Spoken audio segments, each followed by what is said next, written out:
We'll get going. So most of you know me, obviously, Jeff Marchant, and with eXp Realty. And we've had Nate in my office before, and I wish he was in my office today. I don't like Zoom. I'm getting really, really tired of it. But this is the best we can do for now. We're going to start maybe slowly doing in-persons again, and I don't know, limit the numbers or whatever, but this is what we got. But Nate does a great presentation on a very dull subject.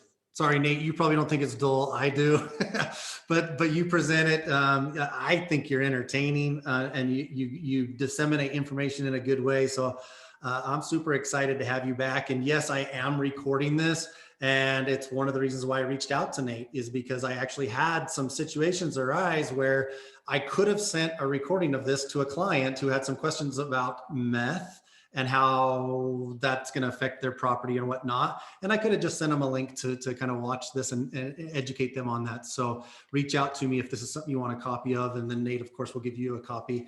But Nate Coombs is with AEI Decon. He does a lot of other things, but this is his baby. He's got other people that work with him. What I love about Nate, other than just the training and giving us information, is how well he handles my clients. Not just my clients, but the buyer or seller on the other side of the transaction when this comes up too, right? They all have questions and they all want answers to how this is going to affect them, whether they're on the buy side or the sell side. And Nate and his team have been phenomenal at taking the time to explain what that positive test result means for them and their situation and their side of the transaction. So I really appreciate that about you, Nate, and your company. You guys are awesome. And with that, I mean, we're a little bit past the hour, so let's just turn it over to you and have you get started on your presentation. So thanks for being here, guys. Sounds great. Okay, let me get the screen share going.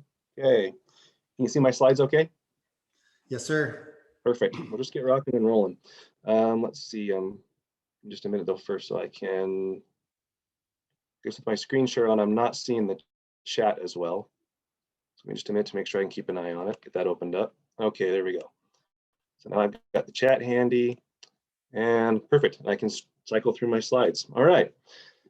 Yeah, this is a little bit trickier to do on Zoom because it does turn into comedy hour and I can't hear you guys laughing while I'm cracking jokes. So, make sure that you're very expressive with your facial expression so that I can make sure that you're all actually paying attention or that my jokes are on point for the day. Anyway, we are talking about METH. Here's a picture of METH and it's zoomed up close. This way, none of you have to admit that you already know what METH looks like. So we'll start off by showing it to you. So, bounce through these. And I'll make sure I pause long enough that you can enjoy some of the amazing photographs, celebrity before and afters, my photo shoot, right? Make sure you can really enjoy all of that as we're going through this. The big ideas that we want to hit, the things that really matter the most for agents and brokers working on the deal, there's more likely to be METH than you probably think. So many times I hear people say, oh, there's no way there's going to be METH in this house, and then it gets tested and there is. So test, test, test. If there is METH in a house, it can be decontaminated. A good way to get a handle on kind of roughly what you're talking about in terms of impact to a project, it's sort of like needing a new roof. You're going to be looking at thousands of dollars, maybe about 2 weeks to get a project done generally, and it will need to be bid out to make sure you get fair estimates of cost and all that kind of stuff. But one important takeaway there when you're working with clients, the METH work should be done first before you go and repaint, do new carpet, or do other remodel or other kind of work like that. Because a lot of times you can just be more cost effective and more efficient if you do the METH first. We can do some things like demolition at the same time. But more than that, I just see too many situations where someone's finished a beautiful rehab, there's gorgeous brand new paint, new carpet, and then they find out that there's METH, and as part of the state law, we have to go and pull the brand new carpet out and throw it away. And while we're as gentle as we can be with the decontamination process, sometimes the paint job gets messed up in the process. So you want to do the METH first. So these are the big points that I'm going to hit on again as we go through here. And again, if you've got questions, send them through on the chat so that I can address those as we go. I usually have tons of questions coming in, and that's what really makes this valuable, is if I can address the questions that you have versus me just reciting stuff that I already know. So let's make sure we help you guys. All right. Make sure you know the signs of a meth lab. I can see a couple people chuckling, so you're paying attention. That's good. Thank you. Here's kind of what we'll go over. A little bit of quick background, talk about why we really care about this, why we even need to discuss this, and why the Utah Board of Realtors cares enough to make it a core CE credit. And let's see, talk about how the process for decontamination works. And the big thing that you're going to see a lot more than you'll see decontamination in your career, you'll see tons more testing. So we'll make sure we cover that towards the end, so that's what sticks with you. Then hopefully we'll have time for questions. And I mentioned this to Jeff, I'm available to stick around over time, but I know that Jeff's also got things that he's planned for the end of the hour, so we'll try and end early enough to leave some questions, but I'm available also afterwards if you need to call me, email me, whatever. All right, so we said that there's more meth out there than you think. The most recent estimate I've seen from the CDC says roughly 1 in 10 residential properties are contaminated. So as you're driving home tonight, start counting them off, right? 1, 2, 3, 4, 5. Before you get to 10, you'll be like, oh, I know it's those neighbors. It's definitely those neighbors. Those are the meth heads. 1 out of 10 houses. So you figure, how many houses have you been in the last year? 1 out of 10 of them statistically was likely to have been contaminated. So more than we think, and you won't know without testing. Okay, a little thing about who I am. I guess I should probably move these slides around at some point. Company's been around for a long time. We do a lot of stuff besides meth. I get asked that a lot. Do you just do meth? It's like, well, a little crack cocaine on the side. You know. I had a few chuckles, that's good. Besides meth, mold, odor, tobacco. So we see a lot of these messy things where people are saying, should I just burn the house down? That's a thing that we can generally help with. So we're always around to answer questions about any individual situation. Okay, so I'm watching the videos on the chat. Raise your hand if you already know what meth is. It's okay to admit it, we're all friends here. Cool. All right. If we were in person, I would ask you what your favorite slang term for meth is and see how good your street cred knowledge really is. My favorite's ice. All right. Why do we care about meth? What does it do to people? So looking at these pictures here, these are showing levels of dopamine. Right? Dopamine is the happiness chemical in your brain, the one that you feel when you hug people that you love. So what meth actually does is it prevents your brain from absorbing the dopamine that it produces in a normal way. So you end up with ridiculously high levels of dopamine in your brain. And over time, your brain reacts by producing less and less dopamine. So if you look at these pictures, looking at the one at the top, that's a normal brain, right? The hotter colors mean higher levels of dopamine. You can kind of see it's distributed out through the entire brain. Looking at the middle one, that's someone who's already been off of meth for a month. So you can see general overall lower levels. But if you look on that picture on the right in the middle, you can see that the different areas and centers of the brain aren't connecting like they're supposed to anymore. That's the feeling that meth users will describe as, you're not really feeling alive anymore, don't really feel normal, feel like a zombie. And then the only thing that makes them feel better is getting more meth. So they're always chasing that high. The down at the bottom picture is showing after a year of being off meth. So the dopamine levels are coming back, you're seeing more hot colors, but those brain centers are still not connecting like they're supposed to. So the effects are long lasting. So now if we were again in person, I'd be pointing to the middle picture or the top picture and saying, this is your brain. Middle picture, this is your brain on drugs. Right? Any questions? 90s kids remember. What goes into meth? There's wonderful stuff. There's lots of different ways to make meth, so I do get asked about this. Raise your hand if you're a Breaking Bad fan. We got a couple Breaking Bad fans. That's a surprisingly accurate depiction of what's called the, I just blanked on it, the Nazi process or the amalgam process for making meth.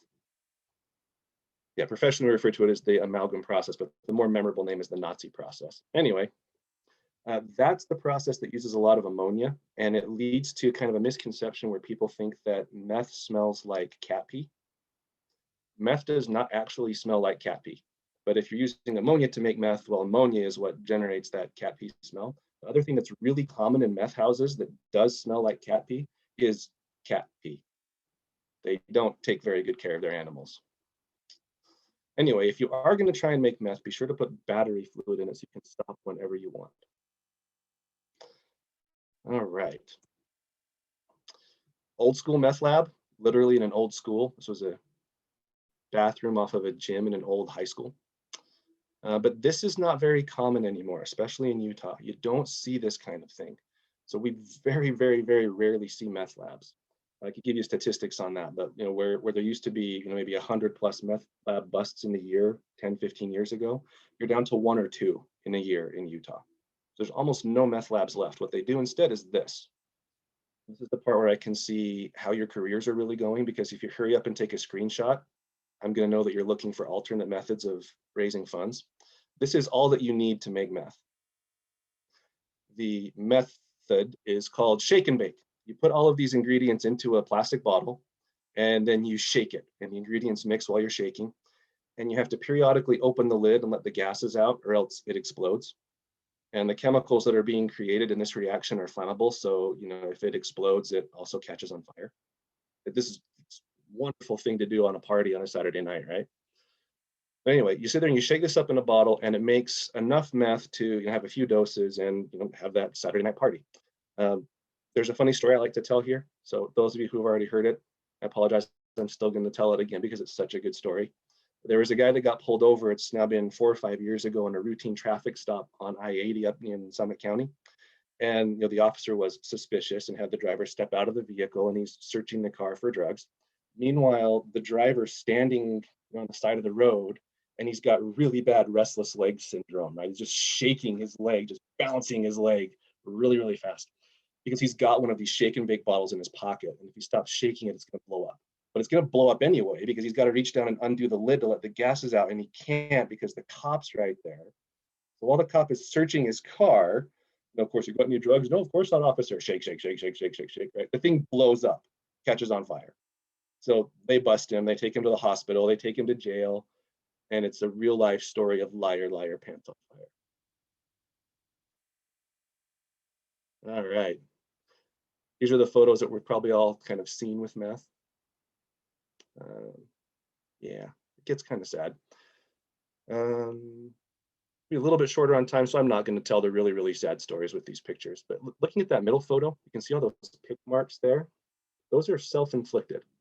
So when someone's high on meth, if you've ever had that feeling where there's a little breeze and the kind of hairs on your arms move a little bit, and it's like, oh, there's a bug on me, and you go to brush it off, but there's nothing there. If that happens while you're high, you become convinced that you're covered in cockroaches or spiders or whatever you're afraid of. They start scratching and scratching, and they don't stop, and they end up looking like that. So, kind of things that meth will do to you if you use it. So just say no to drugs, right, kids? Of course, we're all real estate professionals, ambitious, pursuing our careers. We are hopefully not on drugs and not planning to be anytime soon. So why do we really care about all of this? Because there's also negative health effects if you're exposed to meth residue. So if someone has smoked meth in the house and now you move into that house, there's a whole slew of other effects that you could be exposed to. So this is why the health department cares. Now, of course, most of what we're looking at here, if you kind of run your eyes down that list, we're mostly seeing like long-term chronic health effects, the kind of things that would happen if you were living in the house. There are some acute symptoms if you go into a house that's really heavily contaminated and you're just there for a short time, and you come out and you've got headache, sinus irritation, kind of feels like you got a cold, and it goes away after a couple hours, but it comes back if you go back in the house. That might be an indicator that there's a high level of contamination. That happens, but it's not especially common. So the real concern and the reason why the levels are set the way that they are, and we'll talk about the levels as we go along, but they're really worried about these long-term chronic issues that especially little kids might develop. So this is the other thing that we care about. The health department comes and closes out a property. And once the pink tag is on the door, no one goes into the property, no one's allowed in, except for the decontamination team, who must have a permit in place before they go in. So property owners cannot go in, with the exception, I get asked this sometimes, so it's worth knowing. An owner of record can do their own decontamination, they have to go through the same permitting process, and it's not impossible, but it's also not easy if you've never done it before. Uh, so an owner of record can work on their own decontamination, but if they're not on the permit, they're not allowed in. So we get this sometimes where we're in there doing a decontamination, the owner shows up and wants to walk through, and it's like, you really can't be here. And if the owner's really being obnoxious, or maybe it's a previous tenant or someone that just keeps trying to get in and we call the police, they will get cited for trespassing, even if it's their own house. So the health department takes this stuff pretty seriously. And you don't want to be shut down right in the middle of a deal. So another point here is it can be a good idea to test a house for meth, kind of like you might do a pre-listing home inspection, where you try and go through and find all the problems before you go to the listing. Sometimes it makes sense to do a meth test together with that as well. So that if the issue is there, you deal with it before you're, trying to close out due diligence, and the buyer comes back and goes, dude, there's meth and the house is closed out, and now we got to put everything on hold while we resolve this. So that's one thing to just tuck in the back of your minds. If you do have questions, feel free to stop me. Feel free to send me questions on the chat. All right, the other reasons why we care about meth in a house is that meth heads don't take very good care of houses. So these are photos from actual jobs that we've done. If you look at the one on the right, there's that kind of vanity dresser over there, and there's kind of that pile of papers. There's a little white cloth. Underneath that cloth, we actually found a full-on heroin kit. It was an old first aid kit, white plastic box that opened up, and there's needles and spoon and a little bit of leftover heroin and all that. So we find those kind of things in these houses too. As we go through the houses, are kind of supposed to open up closed containers like that for exactly that reason. Take a photo, save it for evidence. If law enforcement wants it, we give it to them. If they're at a point where they don't care, we just clean it up and dispose of it. But it points out another hazard for dealing with houses like this. So you have this giant pile of garbage in the kitchen. Can you just walk up and bear hug that and pick it up and carry it out to the dumpster? Why would you not want to? I'll think about it for a minute. It's probably got residue all over that. Yep. Drugs and Jesse Tucker everywhere. Absolutely, yeah. The residue go all over the place, and Jesse Tucker nailed it here too. Needle pokes. It's going to be full of needles. You're going to get gonorrhea herpes. Yeah, terrible stuff. Now, I've said a couple times that you can't always tell a meth house just by looking at it. And there are times when you're maybe more suspicious than others. And every once in a while, a meth house might actually even tell you that it's not a meth house, right? They're trying to bamboozle you there. But I'll leave this up for a minute because the meth head poetry is just so much fun. The girl takes the drug takes the drug takes the girl. That's deep, man. That's deep. But people don't take care of the houses. They do cause other issues that also need to be resolved before you can really get a house sold. But I want to shift back a little bit now and answer some of the really common questions that I get and that you're going to get too when this comes up with your clients. And when your clients are asking questions, you can always be the rock star and the superstar and answer them, of course, within the bounds of the well-defined ethics that you've got. You're also welcome to just say, hey, let's call Nate. And even if there's it, you don't have to feel like you can only call me if there's business involved for me at all. Of course not. We're here as a resource for you for knowledge. Call us anytime. Sydney already put my contact information into the chat. That goes directly to me. I'm going to also give you one more name here, who is the operations manager for our company, and the direct number you'd reach him at is right there in the chat. He's been doing this even longer than I have, but either one of us will be happy to take time to answer your questions and make sure that your buyers or sellers are, getting the knowledge that they need to be able to have confidence dealing with whatever the issues are in their specific situation. So definitely take those numbers down. Let's see. So going back to the whole cat pee thing, meth itself actually doesn't have an odor. So in many situations, a house could be contaminated and you wouldn't have any obvious sign. I get a lot of phone calls from people who are saying, hey, this is my mom and dad's house, older parents, maybe the older parents, grandparents just passed away. Now we're trying to sell the house. And the buyers came through and did a meth test and it came back positive, but they lived in this house forever. And they're not smoking meth. So how could this possibly happen? And one thing to keep in mind is that the levels that we're going to talk about in a few minutes are set so low that if someone smokes in a house once or twice, that could be enough to get it to test positive. So, sometimes you say, well, has anybody been staying with grandma and grandpa lately? And then there's quiet on the end of the phone for a minute and they go, that little, because they know who it was. One time it turned out it was actually grandma just really enjoying the golden years who was the culprit. So you really never do know. There's all kinds of weird things that we see in this business. But the moral of the story there is that you don't know until you test. You won't be able to just walk in and smell it most of the time. You probably won't see meth head poetry on the front door. Right? A lot of houses that end up needing decontamination don't look like meth houses like you would typically think. Part of the issue, of course, is that meth is generally smoked. There's other ways to take meth, but the most common way is smoking, and that's also the one that does the most contamination and damage to a house. The smoke gets sucked up into the furnace system, and then it gets spread out through the rest of the house. So I do get that question sometimes too. My brother, ex-husband, or whoever, whatever, was staying with us for a while and was smoking meth, but just in their bedroom. So only their bedroom needs to be decontaminated, right? Right?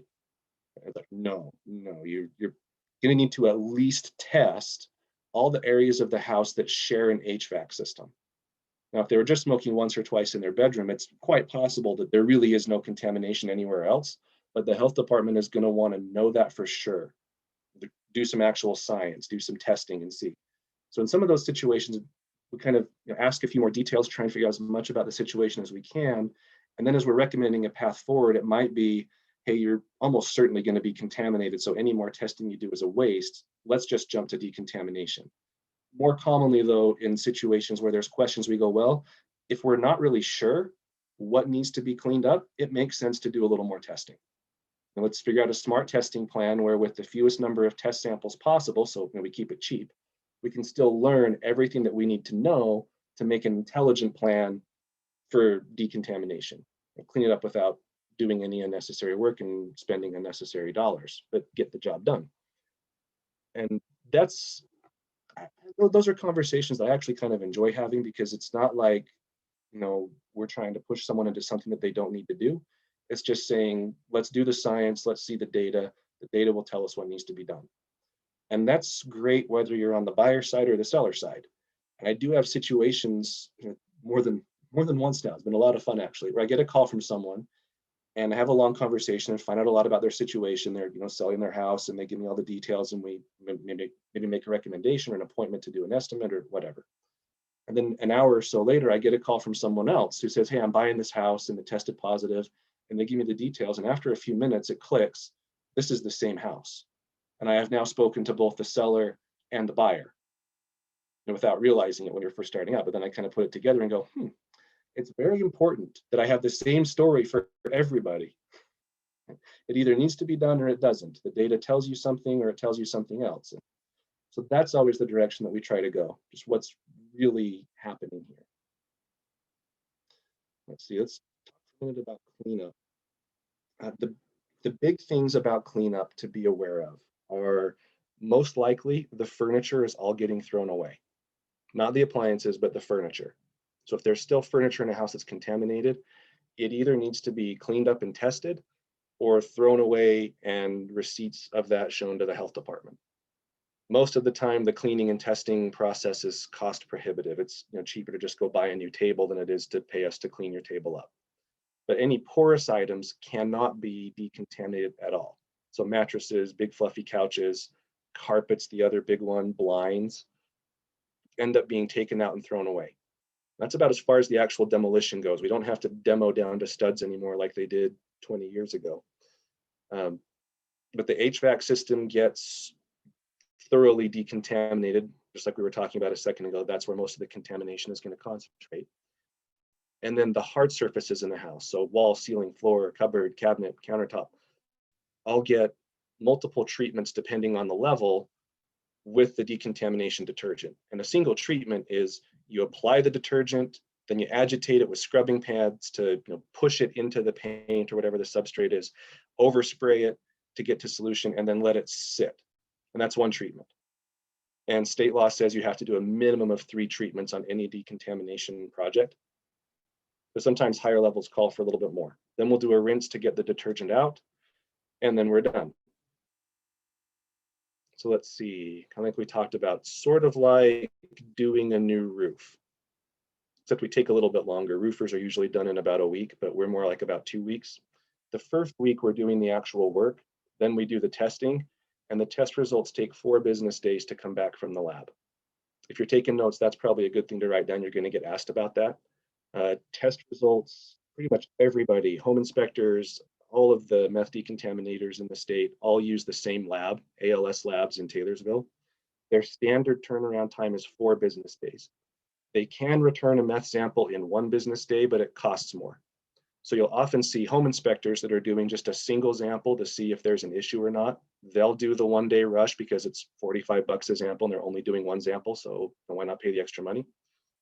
But a lot of times when we're decontaminating, we're doing 13, 15, 18 samples in the house, and those extra 3 days that you get are not worth paying $500, $1,000 for.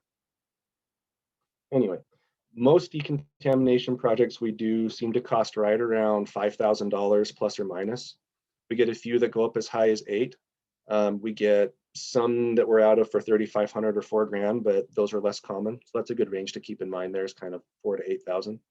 A question from Nathan Jones: why is testing not required by law for every listing before it can go on market? The simple answer is politics. In other places in the world, it is required. In New Zealand, Australia, and a lot of countries in Europe, meth testing is required for any property anytime it changes occupancy. So if tenants move out, the landlord has to test. If you're buying or selling a house and moving out, it has to be tested before the new owners can move in. There are places in the world where that is the law. In America, meth decontamination laws are set by each state individually, and they vary from state to state. So let's see, I think we mentioned we had a few out-of-state people. If you want to chat in the states that you're in, I'll try and walk through the laws as best I know them. But kind of the big ones, Utah obviously requires decontamination and has a cutoff of 1.0. We're going to talk about that cutoff in just a minute. California has a cutoff of 1.5, and they've got kind of more strict laws. Nevada has no laws about meth decontamination at all. So Idaho, saw that one come up. Idaho has a really strict cleanup standard if there is a confirmed lab. So if there was a law enforcement action and they busted a lab, it has to be decontaminated to non-detect. We'll talk about non-detect and the levels in just a minute here. If there was not a confirmed lab, Idaho doesn't care what you do, if it gets cleaned up at all or to what standard. Oregon, I'm not 100% familiar with off the top of my head, but I know that before I took over AEI Decon, they had gone to Oregon to do some decontamination work. So I know that there are laws, but I think I think the cutoff there is 0.5. And if I remember right, the testing has to be done by a certified industrial hygienist, which is the same in Colorado. Let's see, great question from Joan Taylor. Vacancy testing, i.e. rentals or Verbo properties, would a simple 1-spot location be allowed? So let me come back to that. I want to move forward through the cleanup process, and then let's talk more about testing to give some background so that it makes more sense to everyone what the answer to that's going to be. Anyway, so real quickly, here's kind of what a cleanup process looks like. There we go. We're not going to win any awards for the home makeover show. Carpet's gone, the acoustic ceiling tiles were porous, so they're gone. The wood paneling is kind of a situational thing. If it's going to be taken down anyway, then I generally say let us pull it off and decontaminate what's behind it. But if it's kind of well sealed and maybe the smoke doesn't go around the back, maybe you can leave it. The surface can be decontaminated. This always gets me. You're looking at that after photo. You might be aware of this, but like Magna is full of houses with beautiful hardwood floors under really ugly carpet.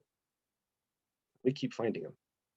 Anyway, let's get to testing real fast, and we'll spend some more time on this. Looks like we're at about 12:30 right now, so we can devote the next 10-15 minutes to talking through testing and answering your questions on that. This will be what you'll see a lot more as agents versus the cleanups. Every cleanup that you're going to do or see in your career, you're probably going to see testing 20, 30 times. So let's see, on the bottom right here, we've got these not pregnancy tests, right? Congratulations, it's METH. These are instant test kits. They are available. I'm not a huge fan of them, honestly. They have a tendency to give falsely low readings. The good thing about them is that they're cheap. They cost between 30 and 40 bucks for a kit. You can order them off of Amazon, and they're instant. That's what people really like about them. So instead of waiting for 4 business days or even 1 business day from the lab, you can do the swab around your property and have your results within a few minutes, but they're just not that good of results. We did a decontamination about 2 years ago now, I want to say, down in Manti. The homeowner had called me and told me about the story. It was her son who had been smoking and he was back in jail. And so she had gone and tested the room he had been staying in their house, and she had tested their furnace unit. And the furnace unit came back at a 4 and his bedroom came back at a 0, but she wanted professional testing to verify her results. So I went down and did the test, and I had her show me exactly where she tested. So she said, I tested this spot on his bedroom wall, and I tested right next to it. And then, where'd you test in the furnace unit? Right here. So I test right next to that. Not the same spot because she might have already cleaned up some residue. So I test the spot right next to it to get a good solid sample. And I do the laboratory test that we're going to talk about in a second, the one that actually goes to ALS to be analyzed. And where she had a 4 in the furnace, I got a 40. And where she had nothing in his bedroom, I got a 14. And she showed me her test results and she was reading them correctly. So she told me how she had done it, and it sounded like she had done everything the right way. And I've seen that kind of thing happen over and over again. I've done a couple of kind of experiments on my own where I've tested with an instant kit and then tested with the lab results.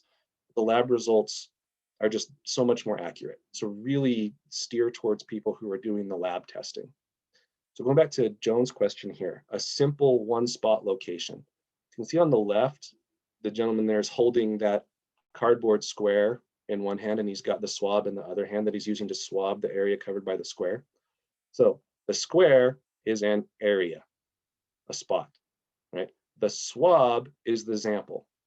You can test multiple areas on one sample. That's what most home inspectors will do. And it's great. It's a good way to test. It's cost effective, and it can give you a really good snapshot of a house. So they might take their square and go into the master bathroom and swab an area of the ceiling and maybe part of the bathroom fan in case someone's hiding in the bathroom smoking with the fan on. Maybe they'll run down to the kitchen and they'll test in the kitchen or the dining room. And then always, always, always, you want to get into the furnace or the cold air returns. That's where you're most likely to find it if it's there. But you do all 3, 4 of those locations on one test. So the client only has to pay for a single test. And it gives you a really good idea of, do we have an issue or not? And if you get nothing, then you go, well, there's no meth in the house. If you get a really high number, you go, wow, we better clean this thing up. If you get kind of borderline low numbers, then you go, maybe we should do some more testing and see if there's, if there was maybe a mistake made in the test, and so we verify it, or how extensive the contamination might be. So that kind of gives you an idea of how the testing generally works. So let's see, before I talk about that, let's actually answer Joan's question. So when you think about that, multiple areas on a single sample, if we've done a cleanup, it doesn't matter what the property is that's been cleaned up, whether it's single family house, apartment unit, verbo, whatever. If we've done a cleanup and we have to prove that our cleanup was effective, the state law says you have to do 1 sample in every room of the house. And each sample should be a 3-area sample: ceiling, wall, floor. Select the areas randomly. Although the health inspectors will come to watch us do this test, and they can direct us to test a different area over another one. So like the health inspector's there and he goes, oh, it looks like you didn't do this wall. They'll make you test the place they think you didn't do a good job on. Kind of keep the testing fair. So you do that 3-point composite in each room, plus 1 for the furnace, plus you do up to 3 appliances on a single sample. And that's your testing plan to prove that the property is clean. That's different than if you're a home inspector or a landlord who's either testing for a buyer or testing in between tenants, right? So there are laws that tell us how we have to test when we're cleaning up, but if we're just seeing, is there an issue, then there aren't any laws in any state that I'm aware of that dictate that. You can always go and test any property you want to see what's there. So if you wanted to do a single one spot kind of test in the Verbo, you could, but it probably wouldn't make as much sense as doing like a 4-point composite. So again, one sample fee, but you test 3 or 4 locations, ones where you're most likely to have an issue. And then that gives you an idea whether there's a problem or not. Joan, did that kind of answer your question?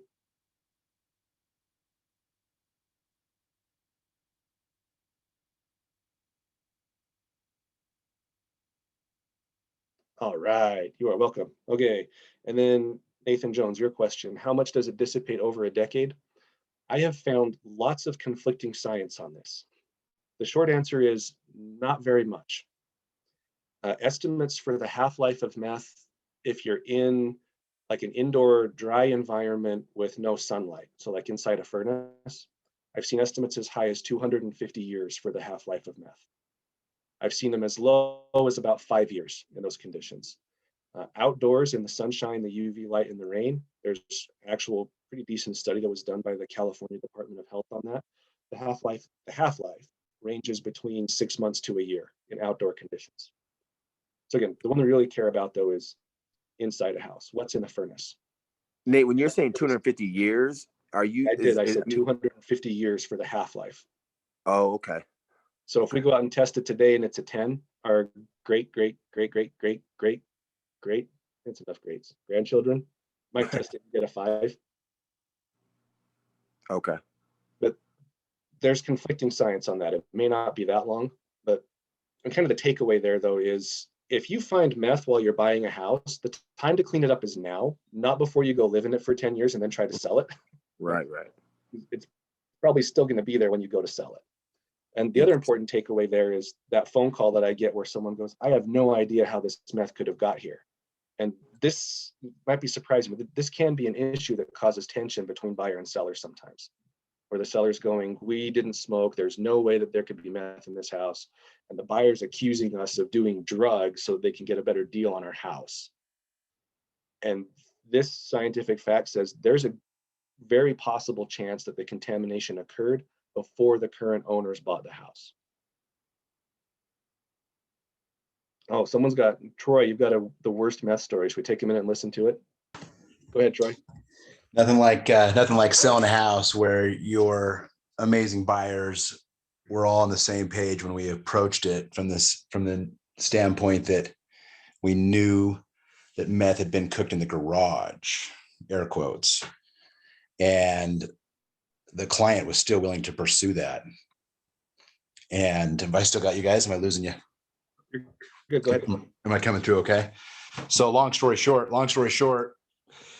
we said yes to it, asked all the neighbors and kind of went through it, got it tested. And then a year and a half later, my client calls and goes, dude, you got to come sell my house. I sat in his front room and I looked up at the ceiling as he's telling me that he's been having major headaches and he's like had major health issues. And he and his wife have had like the worst year and a half of their experience in this home that they knew potentially had meth. And there was yellow. At one point when we bought the house, clean as a whistle. When you looked at the wall, it was creepy, like haunted house looking through the ceiling. You would see like yellow coming through the paint in the corners, almost like a pea stain. Ooh. And sure enough, Channel 4 News, instantly I was like, well, I can't list this for sale. Instantly, I've got Marcus Ortiz calling, going, hey, Troy Critchfield. Oh, yeah, the news broadcasted immediately when it hit the health department. My listing sign was in the yard. And sure enough, Channel 4 is broadcasting. As they pan across, they show Troy Critchfield's face and phone number on this breaking news of this meth lab the Inside Edition wants to be a part of. And I was just like, oh my gosh, this is years ago. This is like, this is back when we just started talking math. But it was crazy to see their experience, what they had to go through. They moved out of the house immediately. And of course, I never sold it. Do you know if they ever recovered from any of that, Troy? Sounds like they were. Oh yeah, we're still super good friends. So he's like a close friend, client of mine. So we joke about it, but it is still sensitive for all of us because it was like a fix and flip LLC group bought it. And so they did disclose that there was meth, and then the health department was a joke because they like had records of it, but then they were like confirming that it was only cooked in the garage. And then we talked to even some fellow realtors that live in the neighborhood. I mean, you guys know the neighborhood. I mean, it's a neighborhood just right. It's a really nice neighborhood. And I went to one of the realtors in the neighborhood and I was like, dude, my client is going to buy this house. What would you suggest? And he was like, yeah, Trey, they did. They were there for this long. And he kind of knew the story and he kind of knew what they'd gone through. But even still, dude, like, that's what I'm saying. Like, you look at what Nate's saying with respect to like, where is it really? We'll go burn sage in your house and run through your house. And where does that residue go? If you turn your fart fan on or you watch the air when the sun's coming through. Our houses are disgusting, really. If you look at like the filth that we carry into our homes, it's disgusting. Like, our air quality sucks. Even our air quality sucks. Utah's got studies of our air quality being terrible at certain times of year. We're all poisoning ourselves. So yeah, anyway, that was my METH story. Was at that point I was the guy that was getting multiple tests on properties, right? I was the realtor that was like, listen, I'm like the expert on this. Like, I don't care if a firefighter did a test on the house, go do your own independent test. Like, just because the agent's telling us that it potentially had meth and it's brand new build on future homes, it's like, well, I don't know. You got a meth user in your house, you certainly have remnants of meth in the size of fractional, pieces of what comes off of his shoes and his clothing through your laundry. It's gnarly shit. It's crazy. Definitely. And I will say that, like, I'm not going to cry a single tear the day that there are no more meth houses for us to clean up. I'm certain that we will find something else that's equally disgusting that we can help people out with. Denise had this question: how many years would you say meth lasts in a house? Again, it's kind of hard to say from the science, but a lot and a lot of years, enough that you should probably kind of, as you're making buy sell decisions or trying to help advise clients or help clients figure out what to do in the house, assume that if there's meth there, it's going to be there forever unless it's cleaned up. And then also bear in mind that that means you don't know, without a huge body of previous testing, you have no way to know when meth might end up being introduced into a house. So if there's meth in a house now, I don't know if it's been there for a year or 5 years or 10 years or 20 years. So it could have been there since the house was built. And we do actually see sometimes construction workers are trying to get a little extra oomph to get a job done, and they do actually use sometimes during construction. So we see it in brand new builds. A handful of times that we have seen it. Let's mention that. And Troy, thanks for that story. Kind of following up on that a little bit, I wound up being involved as an expert witness actually in a situation that was similar in a lot of ways, where a family had bought a house and done some testing and some cleanup when they moved in, but they didn't do like really extensive testing and cleanup, and they wound up getting very sick as a result. Lots of doctor bills. And they wound up suing the people who had sold the house to them, the original sellers. And as part of the lawsuit, the way lawyers do, they pull everyone in that they possibly can that can be a party to the lawsuit. So it got extended to include not just the sellers, but the lending company, and I'm forgetting on the title company, and they also named the listing agent as a party on the lawsuit. And the buyers who were suing the claimants, they brought me in as an expert witness, and I was basically just writing briefs. They never actually brought me in to testify because the defendants agreed to settle out of court, and it was a pretty substantial settlement. And so there's something to be aware of there as you're handling your disclosures as agents, that there is some exposure for you for liability. So it's a good conversation to have with an attorney. But I'll help you with a couple of the nuances on that here as well. So this is an ALS analytical report. This is what you'll actually see as test results. In this particular situation, we were retesting a house where there had been a failure. So we'd done the cleanup and one of the rooms had not passed after the cleanup, had to be decontaminated and retested. But it's a really handy thing because it shows you what you're most likely to see. So you can see the two lower examples there. Each one of these rectangles, these big rectangular boxes, is a separate example. The two bottom ones, they say UG sample, and it says ND. That stands for non-detect, no meth. There is an actual limit there that's really, really, really tiny. That's the sensitivity limit of the lab instruments. And if it's below that sensitivity limit, they just say non-detect, ND. That's what you're going to see on most of the test results that you ever look at as an agent. Home inspector is going to do the tests and there's not going to be any meth there. It's going to say non-detect. When you start getting numbers like that top one, this is where it can be a little tricky to remember everything. So if you've got notes, this is a good time to take them, but you can also always call me. I'm your phone a friend. So you won't be able to 50-50. You won't be able to, don't pull the audience. Even if you can, don't pull the audience. That's a bad idea, but do a phone a friend. We'll help you out.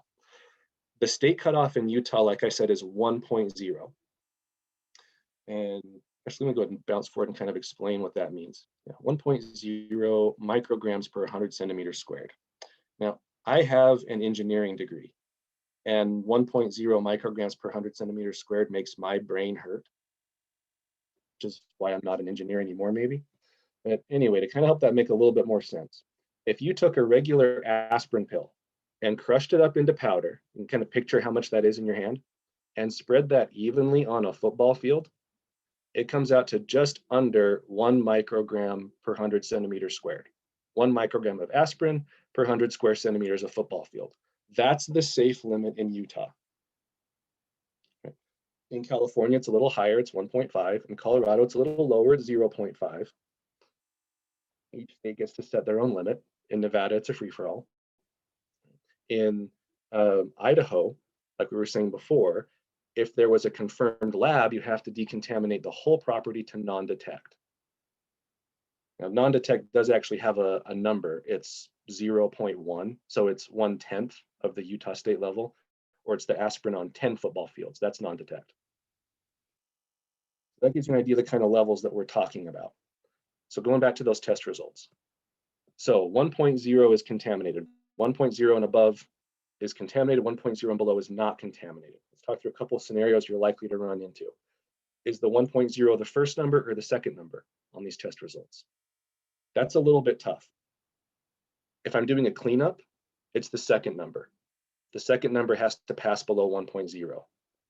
Right now, I like to try and get, when I do a cleanup, we always shoot for 100% non-detect.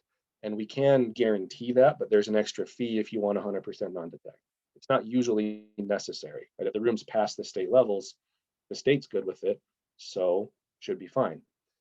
But you can imagine those situations where there's a particular type of buyer, and if you ask them how much meth is too much meth in your house, right, the answer is going to be, well, 0 is too much, so I want 100% non-detect. So the option is there.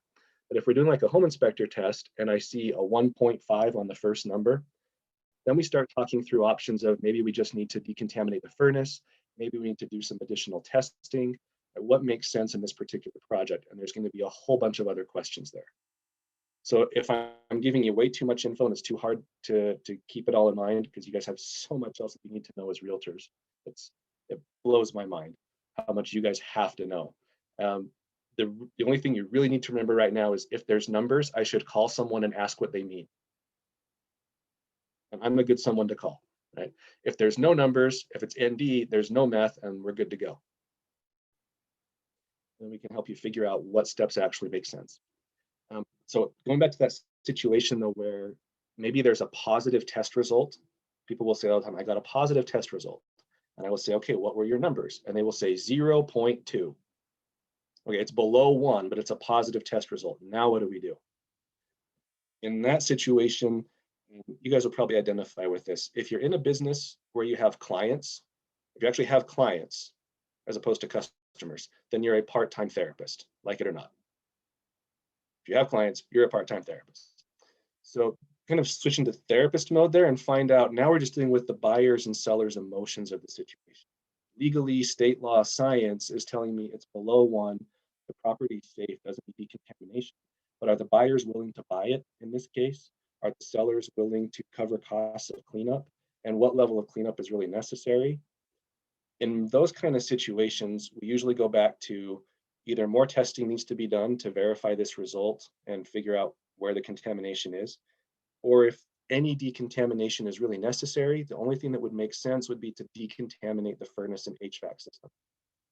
And since it's below 1, that does not have to be done by a certified decontamination specialist. It can be done by any HVAC cleanup guy. Just make sure that they're cleaning their tools in between houses, because we have actually seen situations where they drag a little bit from one house to another, and you have a non-detect house that then gets some really small numbers after the HVAC guy's been through it. So there's all these different situations where it's like, this doesn't have to be a $5,000 problem just because there was a 0.2. Maybe it's a $500 problem, or maybe it's a $1,500 problem. And maybe it's not 2 weeks, maybe it's 2 days to get it done. So again, if you've got numbers, ask questions and find out what the numbers are telling you actually needs to be done. Fairly straightforward that way.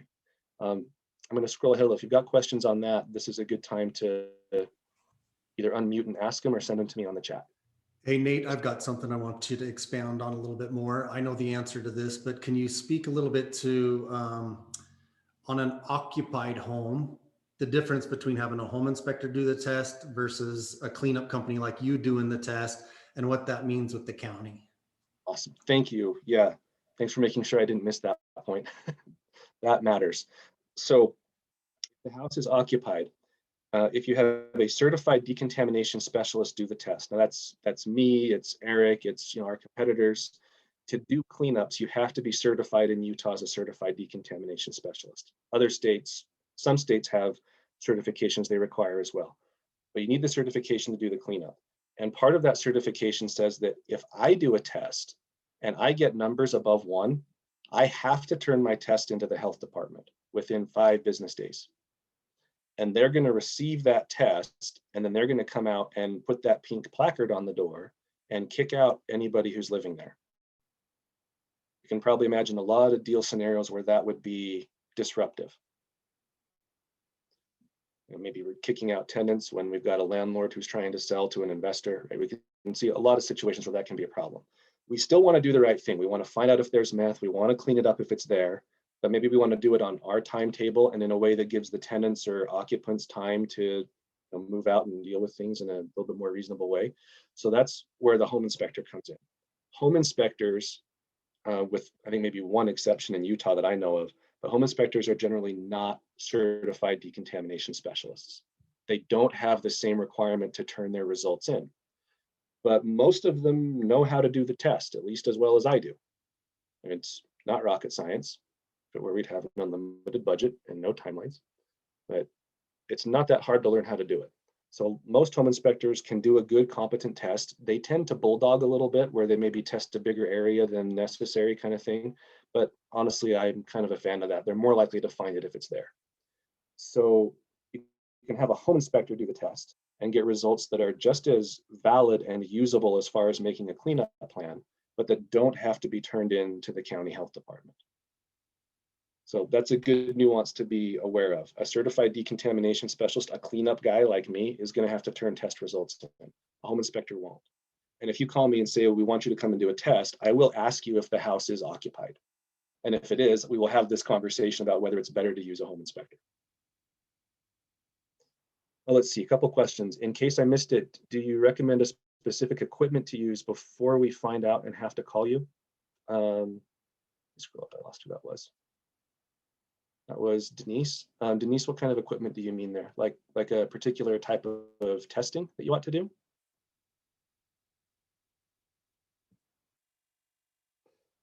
Yeah, so let me flash back to that screen real quick. Oops, wrong way. There we go. So I recommend that you do the lab test that's kind of being shown there on the left.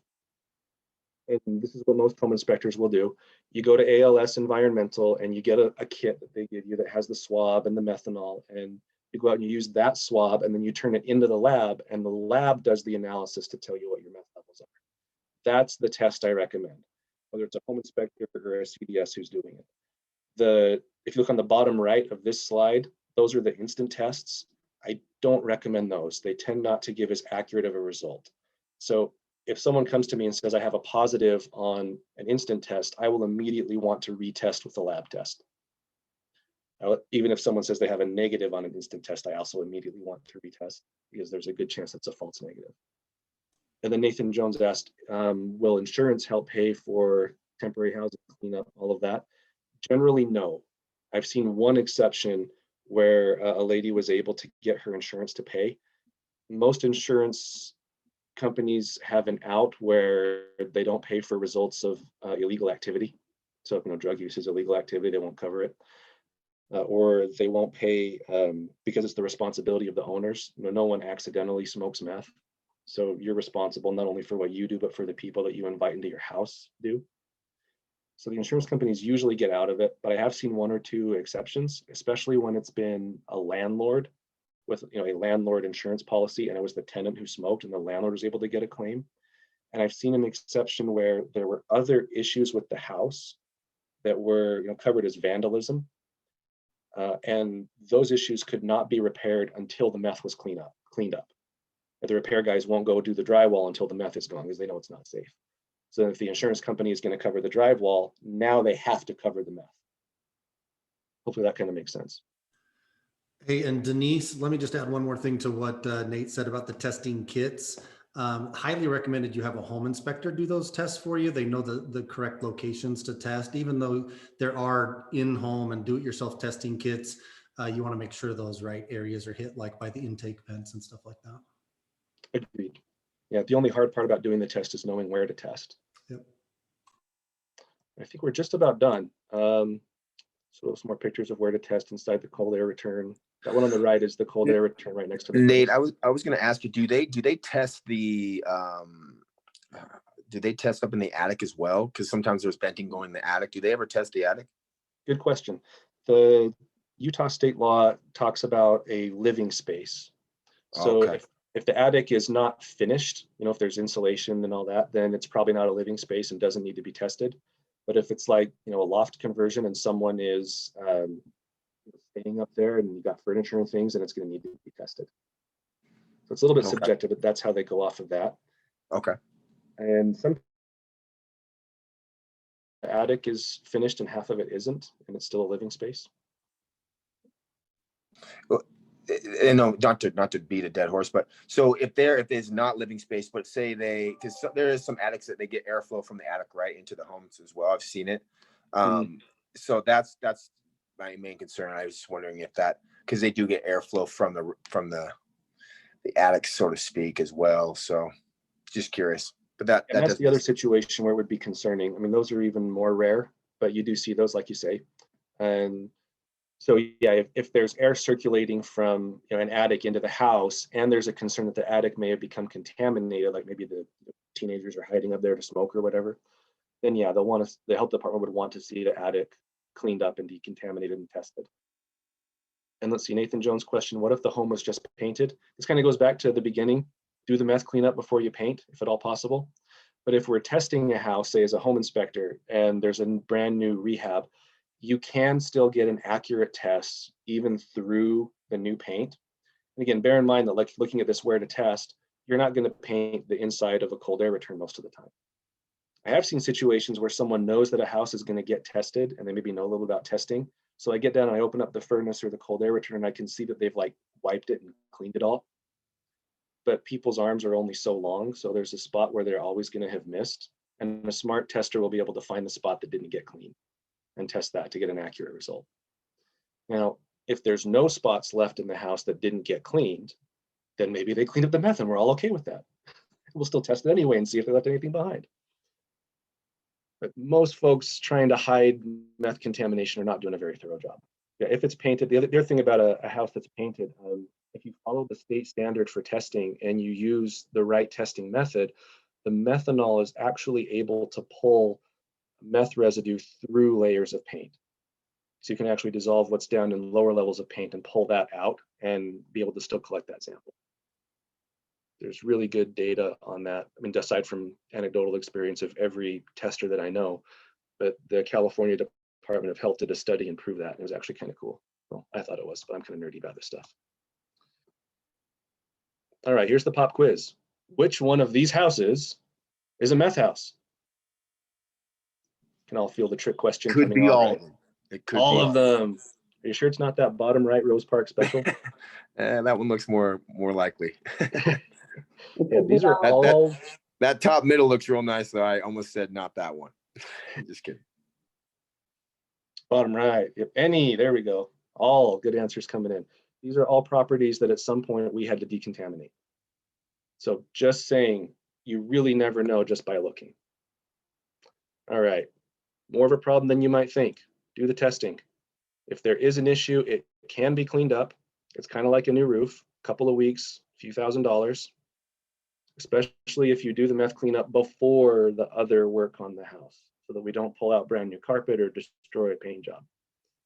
And remember, METH, not even once, or R2. Now, never forget, it's not a METH house, it's a METH home. And that's all I've got. Have you got any more questions for me?